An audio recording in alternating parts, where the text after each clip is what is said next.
3370만. 이 숫자가 무엇을 의미하는지 아십니까? 바로 대한민국 성인 인구 4명 중 3명을 뜻합니다. 그리고 오늘 이 영상을 보고 계신 여러분도 이 숫자 안에 포함되었을 확률이 매우 높습니다. 우리는 그동안 쿠팡을 믿었습니다. 오늘 밤 주문하면 내일 아침 문 앞에 와 있다는 그 마법 같은 로켓 배송의 편리함에 취해 우리의 가장 은밀한 정보들을 거리낌 없이 넘겨줬습니다. 하지만 대한민국 국민 플랫폼이라 좋아하던 쿠팡에서 사상 초유의 대형 사고가 터졌습니다. 여러분의 이름과 전화번호는 기본입니다. 가장 찜찜한 내 집 현관문 주소, 그리고 내가 밤늦게 무엇을 검색하고 무엇을 주문했는지 보여주는 아주 사적인 구매 내역까지, 나보다 나를 더 잘 아는 이 민감한 데이터들이 통째로 유출된 사실이 확인됐습니다. 단순히 정보가 샜다는 것보다 더 충격적이고 소름 돋는 사실이 있습니다. 내 정보가 지구 반대편으로 팔려나가는 동안 쿠팡은 무려 5개월 동안이나 이 사실을 까맣게 모르고 있었다는 겁니다. 우리 집 대문이 5개월 동안 활짝 열려 있었는데 집주인만 몰랐던 셈입니다. 범인은 중국 국적의 전 직원으로 밝혀졌습니다.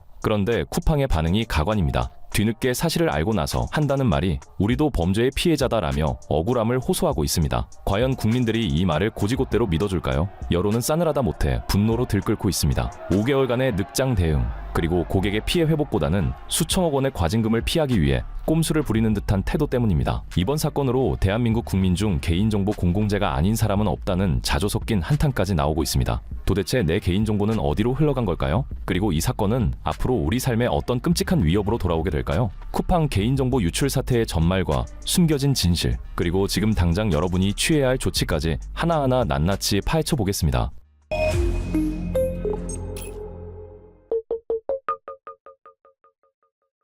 주식, 암호화폐, ETF까지 원픽 리포트. 먼저 사건의 개요부터 팩트체크를 해보겠습니다. 이번 사건이 역대급인 이유는 압도적인 피해 규모와 유출된 정보의 질 때문입니다. 유출된 계정 수는 정확히 약 3,370만 개입니다. 중복 계정을 제외하고 계산해봐도 대한민국 경제활동 인구의 대부분이 포함됩니다. 사실상 전 국민의 정보가 털렸다고 봐도 무방한 수준이죠. 털린 정보의 디테일을 보면 더 기가 찹니다. 이름, 전화번호, 이메일 같은 기본 정보? 하지만 진짜 문제는 배송지 주소와 주문 내역입니다. 쿠팡 측은 이렇게 말합니다. 카드 번호나 비밀번호 같은 직접적인 금융정보는 암호화되어 있어 유출되지 않았으니 안심하라. 하지만 여러분, 이게 안심할 일입니까? 금융정보는 카드 재발급받으면 그만입니다. 비밀번호는 바꾸면 됩니다. 하지만 여러분이 사는 집 주소를 이사 가지 않는 한 바꿀 수 있습니까? 내가 평소에 아이 기저귀를 시키는지, 혼자 사는 영이라 호신용품을 샀는지, 아니면 지병이 있어 특정 약품을 정기적으로 구매하는지, 이런 내밀한 생활 패턴이 담긴 주문 내역이 범죄자 손에 들어갔다는 건 카드 번호 유출보다 훨씬 더 치명적이고 위험한 일입니다. 그럼 도대체 범인은 누구였을까요?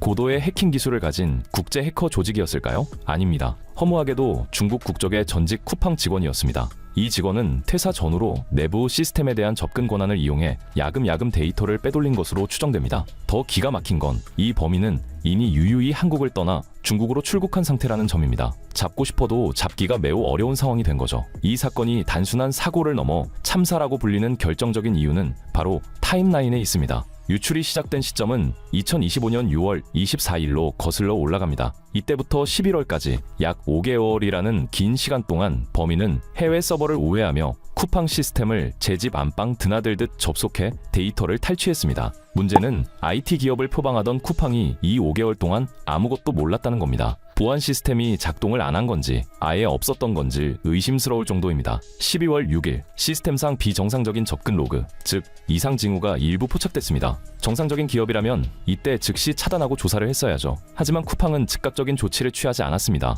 골든타임을 놓친 겁니다. 그러다 11월 18일 실제 고객들 사이에서 내 정보가 노출된 것 같다, 이상한 문자가 온다는 민원이 빗발치기 시작하자 그제야 사태를 인지하고 정밀 조사에 착수했죠. 이틀 뒤인 12월 20일 쿠팡은 부랴부랴 입장문을 발표합니다. 그런데 이때만 해도 피해 규모를 4,500여 건 정도로 축소해서 알렸습니다. 간을 본 걸까요? 아니면 정말 몰랐던 걸까요? 정밀 조사 결과 뚜껑을 열어보니 4,500건이 아니라 3,370만 건이라는 천문학적인 숫자였습니다. 상상조차 못할 규모였던 겁니다. 결국 11월 말에야 경찰에 정식 수사를 의뢰했고 현재 12월 1일 경찰 수사가 진행 중인 상황입니다. 심지어 범인은 쿠팡 측에 보안을 강화하지 않으면 언론에 터뜨리겠다는 식의 협박 메일까지 보낸 것으로 드러났습니다. 범인이 기업을 상대로 훈계까지 하는 그야말로 막장 드라마 같은 상황입니다.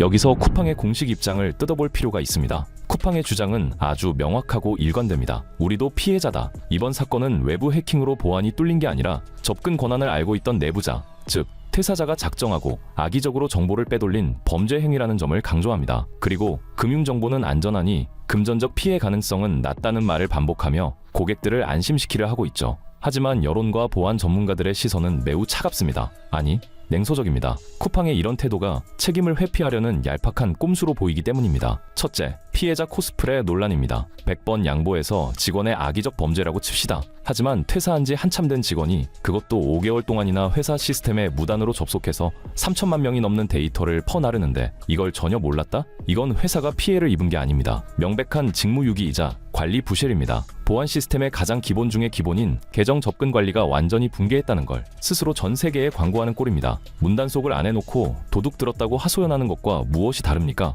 둘째, 징벌적 과징금 회피 의혹입니다. 왜 쿠팡은 굳이 해킹이 아닌 범죄 피해를 강조할까요? 전문가들은 이것이 개인정보보호위원회로부터 받게 될 처벌 수위를 낮추기 위한 고도의 법적 전략이라고 봅니다. 우리는 기술적, 관리적 보호 조치를 다했으나 내부자가 작정하고 덤벼서 막지 못했다는 논리를 펴는 겁니다. 그래야 수천억 원에 달할 수 있는 징벌적 과징금을 조금이라도 깎거나 피할 수 있기 때문이죠. 셋째, 유출 피해를 지나치게 축소하고 있다는 점입니다. 쿠팡은 앵무새처럼 결제 정보는 안전하다는 말만 반복합니다. 하지만 피해자들의 분노 포인트는 다릅니다. 돈은 털리면 다시 벌면 되지만 내 집 주소는 쉽게 바꿀 수가 없다는 겁니다. 스토킹, 주거 침입, 표적 범죄, 이런 끔찍한 범죄들은 카드 번호가 아니라 집 주소와 생활 패턴을 알 때 발생합니다. 그런데 쿠팡은 미안하다, 수사에 협조하겠다는 말 외에 주소 변경 지원이나 안심 택배함 서비스 지원 같은 소비자가 정말 필요로 하는 실질적인 2차 피해 예방 대책은 전혀 내놓지 않고 있습니다.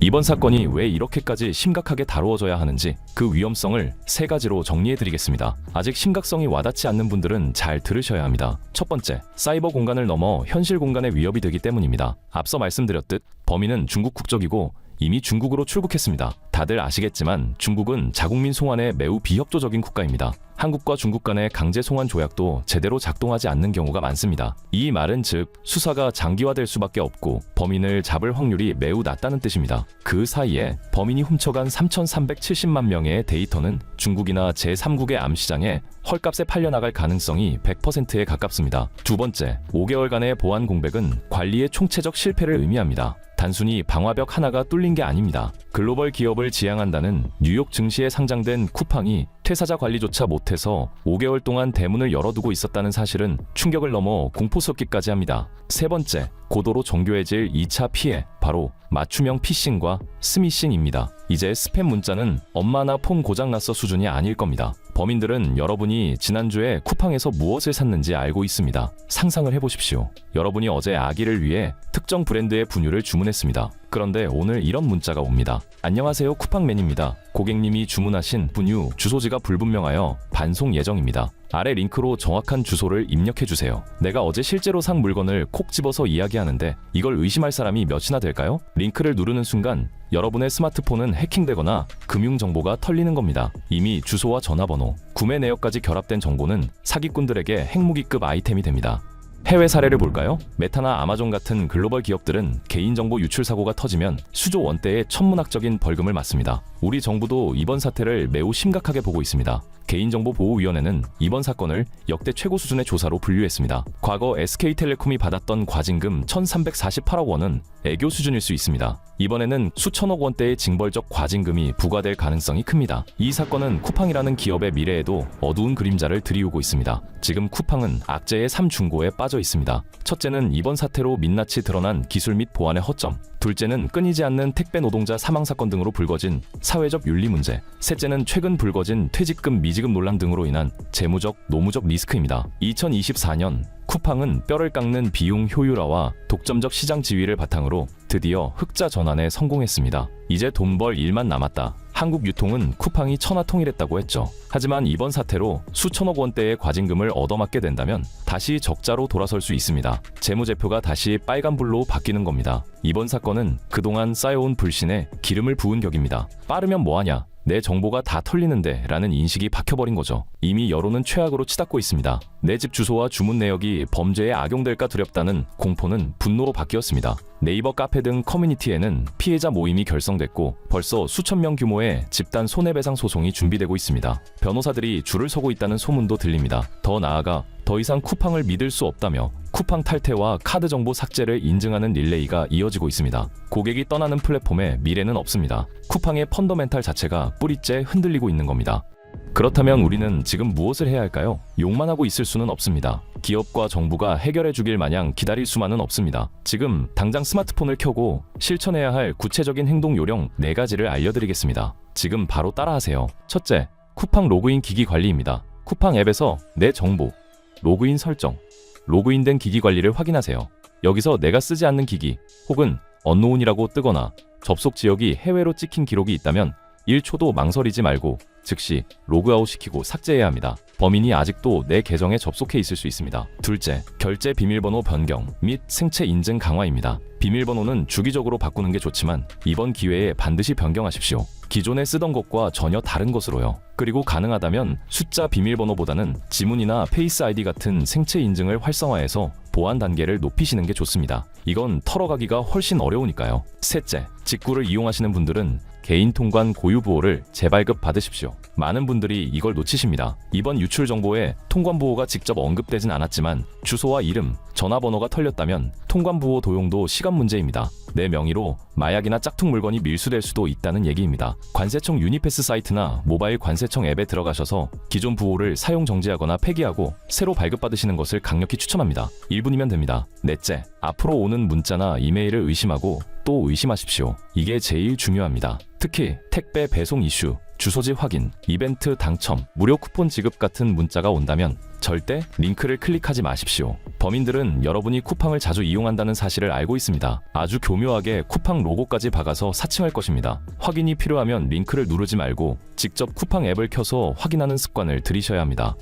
마무리하겠습니다. 이번 쿠팡 사태는 단순한 개인정보 유출 사건이 아닙니다. 국민 대부분이 사용하는 국민 플랫폼조차도 관리자의 안일함과 부실한 시스템으로 인해 얼마나 쉽게 무너질 수 있는지, 그리고 우리의 일상이 얼마나 손쉽게 위험에 노출될 수 있는지를 보여준 강력한 경고입니다. 쿠팡은 지금 우리는 피해자라고 항변하고 있습니다. 억울할 수도 있겠죠. 하지만 3,370만 명의 일상과 안전이 흔들리고 있는 이 현실 앞에서 기업의 억울함을 들어줄 여유는 우리에게 없습니다. 고객의 신뢰를 되찾고 싶다면 변명이 아니라 책임 있는 조치가 필요합니다. 돈 안 털렸으니 됐지 않냐는 식의 태도는 버려야 합니다. 실질적인 보안 강화, 그리고 불안에 떠는 피해자들에 대한 적극적인 구제책이 나와야 합니다. 그리고 우리 역시 더 이상 설마 나한테 무슨 일이 생기겠어? 라고 안일하게 생각해서는 안 됩니다. 개인정보는 한번 세워나가면 물처럼 다시 주워 담을 수 없습니다. 기업의 보안이 곧 나의 안전과 직결된다는 사실을 잊지 말아야 합니다.